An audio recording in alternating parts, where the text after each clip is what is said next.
Hello and welcome to the science fiction double feature movie review where I'm here with Renee today. Say hello, Renee. Good morning to you all. Hey, you've been back pretty quick. You're not usually here this often. No, I'm not, but thank you for inviting me again. That's all right. Oh, thank you. Thank you all. I love you all. Crowd favorite. Yeah, thank you. So today we're going to actually talk about La La Land. It's coming out here in Australia on the 26th of December. It's out in the US at the moment. So non-spoilers, so you're safe. So yeah, La La Land is this musical comedy romance thing where a struggling actor and a struggling musician find love. Yeah, and so good, so good. I loved it. What do you think of it? Tell me what you thought. No, I loved it too, and I'm very glad you loved it because you kept me in suspense, so I wasn't entirely sure what side you were going to fall on. I'm very glad you liked it. Yeah, it's so much good things going on here. Just to before we get too into it, did you notice Miss Patty's? Because when they're on the Warner Brothers lot, the Miss Patty's Did from I Gilmore ever? Because Girls. I've been to the WB lot, so they were Me walking too. around. They were walking around places that I'd run around gleefully, and yes, I very loudly said, "Holy shit, it's Miss Patty's!" Yeah, Very loudly. So I was very happy they were walking past there. yeah. I saw her and went, "Oh my God, it's Miss Patty's!" And then they came back, and it was there again. I thought it was just a nice little thing that happens for Gilmore Girl fans. Yep, yep. Um, yeah, so La La Land, it's so feels so much like the classic musicals, like Fred and Ginger stuff or West Side Story, where all of a sudden they'll stop and they'll break into dance or something, and then they'll go back to what they're doing. I absolutely loved it. Especially like that first scene that really brings you into it. Like it's very mundane traffic jam in Los Angeles, and then all of a sudden they all get out of the cars and there's the big song and dance number, and all the colors of the clothes and that they bring it to life and bring the whole movie to life in that scene. And that's where the tone they set the tone, and that's where they keep it throughout the whole thing. I loved it. I absolutely loved it. Oh, that's good. What else? What else? I'm just letting you talk Oh, for now. So okay, I will. I'm just trying okay. to think. The choreography in this is flawless. With Emma Stone and Ryan Gosling, their dance scenes are spot on the whole time. And I didn't know if Emma Stone was going to be able to sing. I hadn't heard her sing before, so I was a little bit worried. And then she just knocked it out of the park. I really loved her voice in it, so it was great. The cinematography and the landscape shots were absolutely fantastic, Mm, especially like the long scenes where they do the long shots all in one instead of yep. cutting. They do it in one motion. Hmm. It really pays off. It really immerses you in the movie and in the world, instead of choppy, and it kind of every time you see a chop, it kind of takes it out. But since a lot of it is done like single shot stuff, it keeps you in, and it doesn't like keep throwing you back out, all that stuff. Yep. Yeah, the landscape, LA. I loved LA when I was over there, but this movie does something else. It makes LA romantic. It Mm, romanticizes LA, and it kind of makes you feel like it's a land where the creatives can go and fall in love and follow their dreams and stuff. And as well to a little bit as like the typical that you see that LA is the dream killer and that you usually see in like the aspiring actress films and stuff. You get a little bit of a sense of that, but mainly it's a very romantic place that they're pushing through here. Do you want to go? Tell me what you thought while I think of other things. mm. I felt, yeah, it's a film I think that's a kind of love story homage to three things. LA, it's certainly like the prettiest I've ever seen them depict the, you know, that city in film, really. Obviously, it's a love story to and a nod to all the old MGM and Fox musicals of the 30s and 40s and 50s, and a love story also to jazz. And it's the director's third film incorporating jazz music heavily into it. So I'm just gonna wait to see if he does a fourth one. But yeah, I felt it was very much a tribute to those three things and kind of weaving that into this love story relationship drama between these two characters.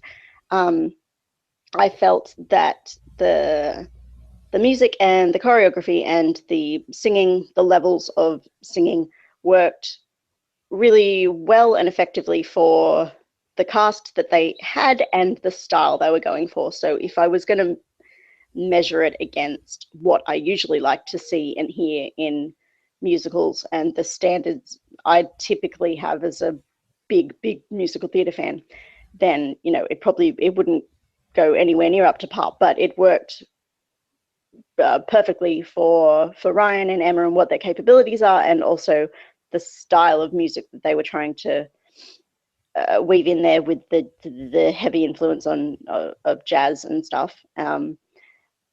They didn't need to be pitch perfect all the time. They didn't need to have strong vibrato or sustain their notes and stuff. They just sang in a quite raw fashion, and it worked really well for their numbers and the choreo and their levels of dancing ability. They did what they had to do, and they did it really well. They just work so well together, and I like that they're kind of becoming a bit of a Bogart and Bacall pair, a duo.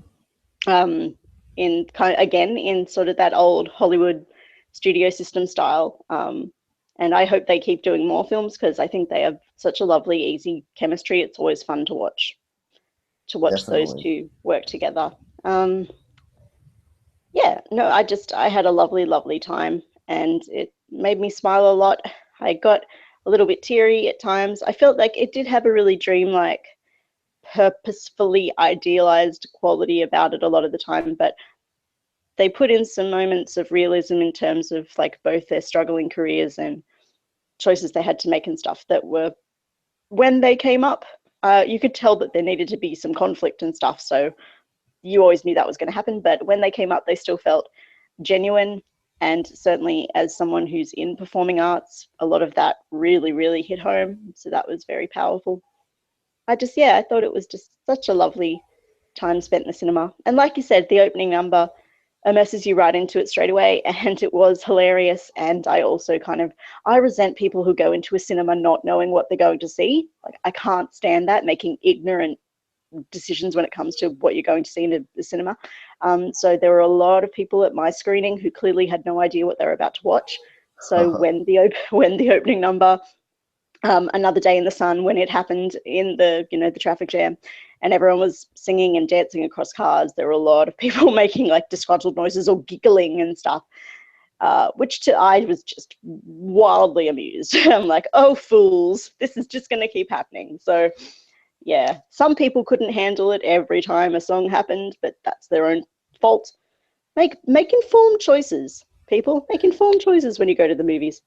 Well, put things in perspective here. You went to a session that was a radio giveaway, right? Indeed.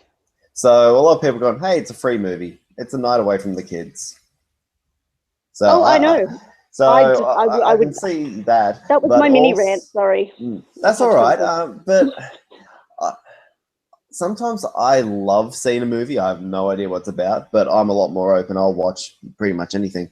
I didn't realize this was going to be such a musical. I knew it had some feels to it and the tone of it, but I didn't know it was going to be a classic musical like we get. And I was quite surprised, but I embraced it. I loved it. I love these sorts of movies, so I'm not one. There are a lot of people out there who don't like musicals, and that's one thing I was thinking throughout it. I was like, Emma Stone here, if you don't like musicals, Emma Stone is the one who's going to drag you into this and make you love it. I thought she was absolutely charming in this. Um, and yeah, as like we keep saying about this first scene, and really immerses you into it. I got that immersed. I had to stop myself from applauding after that first number. I went to a clap and went, "Oh wait, I'm in the cinema." No, Um, I've seen musical films, albeit with lots of people who love them, where we have clapped numbers hmm. at the end of them. So no, I've done that in the cinema. No shame. Yeah, I was so close to doing it. I think I broke a few stereotypes myself because I went into this movie. I'm like a 30-year-old man who went by himself. I didn't have my girlfriend there, so it wasn't like got dragged along by my Yeah, girlfriend, my wife. bless I you. had my Chucky shirt on. So, and I got a beer on the way in. So I was like this very typical, stereotypical horror-loving man with a beer going into this musical by himself, and absolutely loved it. I think Good on you. all the oldies in there loved it too. And on Oh, my they way would have. out, I heard some of the oldies gone, as they weren't quite Fred and Ginger, but they were damn good. That's what they said, and I love that. Um, yeah, getting back to that jazz thing you brought up, how they're bringing this jazz in. I thought what Seb, which is Ryan Gosling's character, said about jazz, about the jazz and how it works and all this, and how it's a fight and it's a struggle, and how like the trumpet gets his turn and then the saxophone gets his turn, but at the end they're all playing the same melody. I thought that was a great symbolic thing for the way these characters are in the movie. Yeah, that's true. Um, Yep. yeah, I thought it was because you see, and see with like Seb, he's trying doing it tough. He's like trying to hone his craft in the music and make it that way, but he's struggling to pay rent because he's only doing that. He doesn't have the steady job, and then Yep. and while Mia, she's got the steady job as a waitress while trying to make it creatively as an actress. Yep. So she's playing it safe, and then they flip it. Yeah. Um, and I thought that was really really good to see. And ultimately, the flip benefits them both, career wise. It really benefits them both. Oh, I think I just gave away spoilers. Oh well. Oh no, Um, not really, not really. I think that and yeah, there was a like okay, just as again speaking like from someone in something who has something of some very mild experience with all that.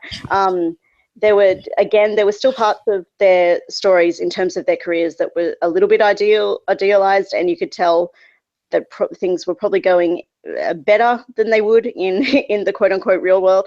But I do still like how they handled that with the both of them, and that struggle throughout it, and then how it was resolved and not resolved. I think they yes, did a very nice job with that.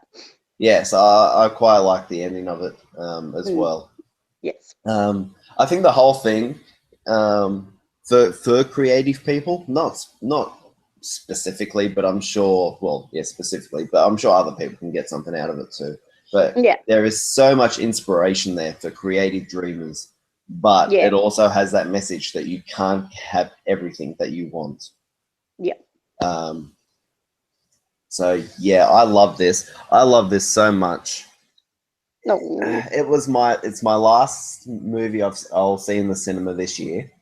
Okay.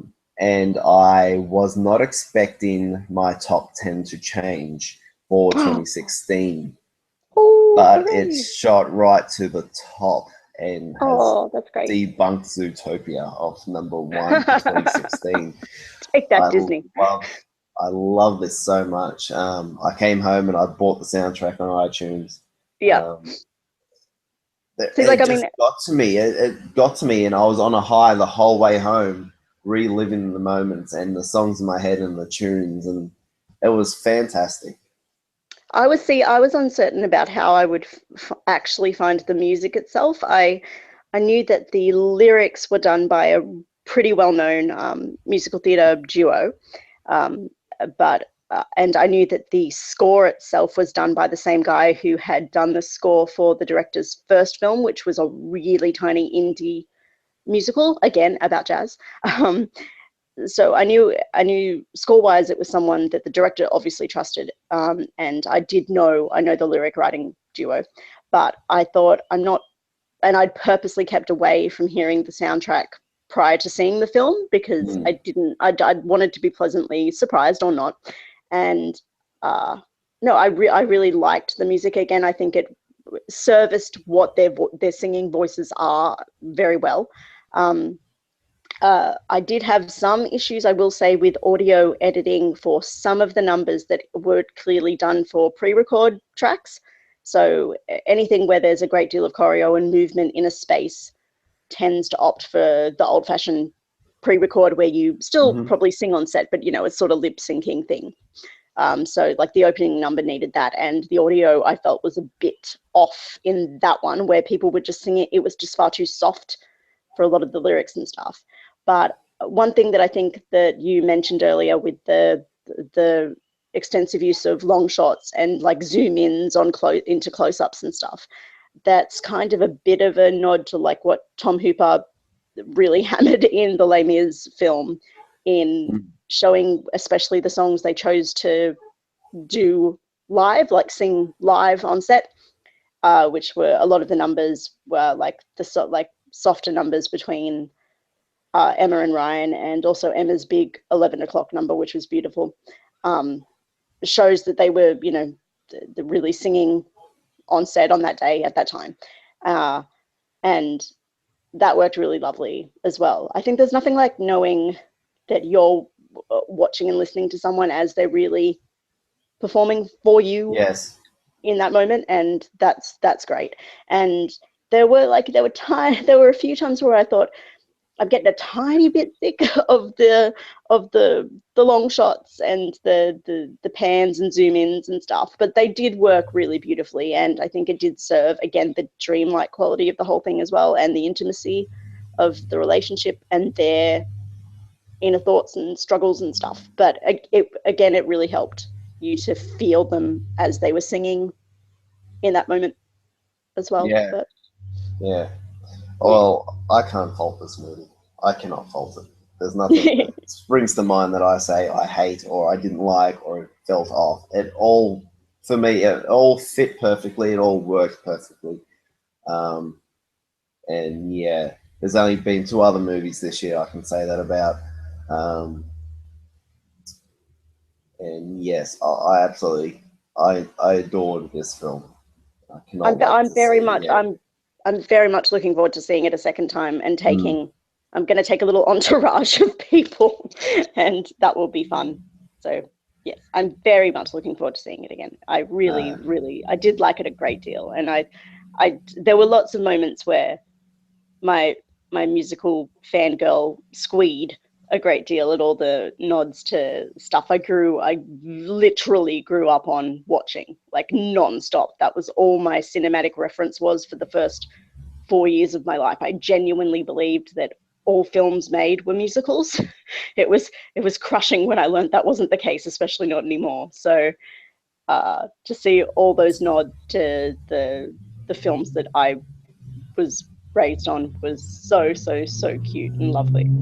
I would love to know what the first film you saw was that wasn't a musical. Like, were you sitting down watching Shawshank? I can tell you. Oh God! I hope it's Shawshank Redemption, and you're just waiting for Morgan Freeman to burst out. I'm sorry. It sadly it was not Shawshank, but it was. I'm gonna say it would have been both the Teenage Mutant Ninja Turtles film of 1990 and Kindergarten Cop. Yeah, they're not musicals by any means. And I can see them trying to do that, maybe with Kindergarten Cop, but that would be so great. Oh my God! It's not a tumor. Yeah, it's not a tumor. It's not a fairy. It's a ferret. That would be so great.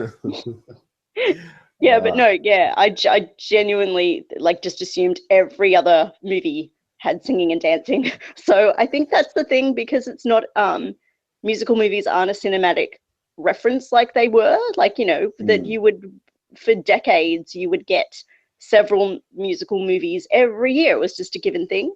And so that now they're still relatively few and far between, even though we've had a quote unquote renaissance of the genre kind of since Moulin Rouge and Chicago, sort of. They're still pretty rare.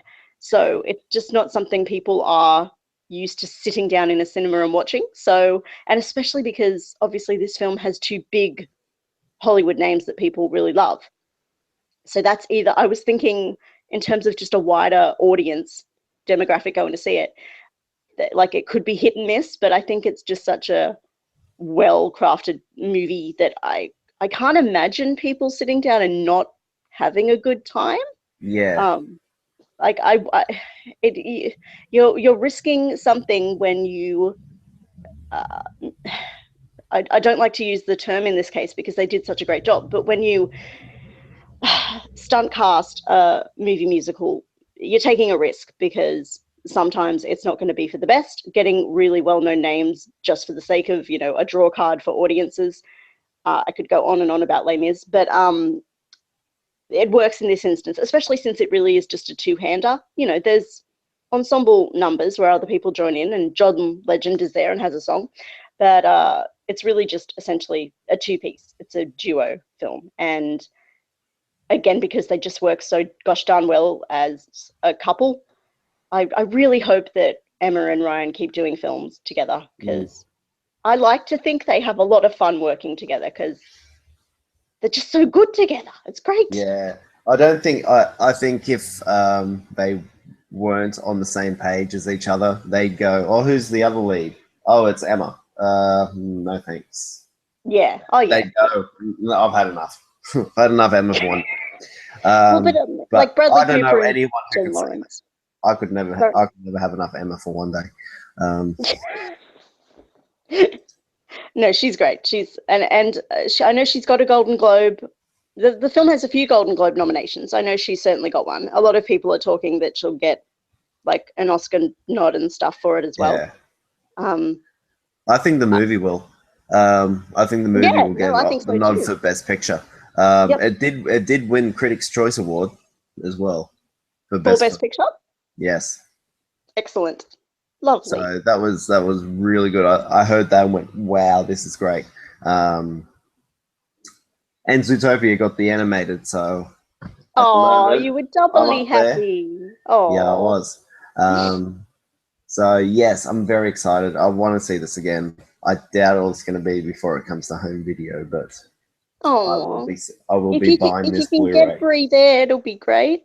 Do you think she'd like it? I don't think I will. Yeah. I tried. This is that was the third time I tried to get her there, and I'm like, I can't wait for you any longer. I've got to go.